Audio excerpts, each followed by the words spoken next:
SC sub plan మీద ప్రభుత్వం ఎలాంటి మార్పులు చేయాలనుకుంటుందో చెప్పకుండా మాపై నింద వేయాలనుకుంటుందన్నారు టీడీపీ నేత సండ్ర. సప్లాన్ నిధులు వినియోగించకపోతే వచ్చే బడ్జెట్ కి ఫార్వర్డ్ చేసేలా చట్టాన్ని రూపొందించాలన్నారు.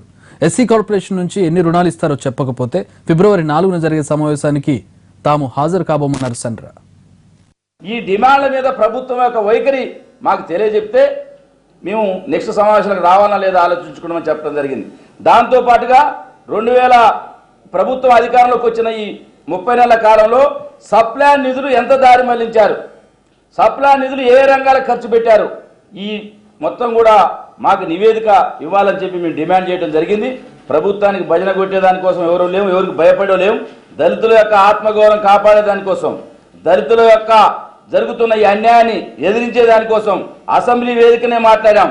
మాలమాదిగల మంత్రివర్గంలో లేరు,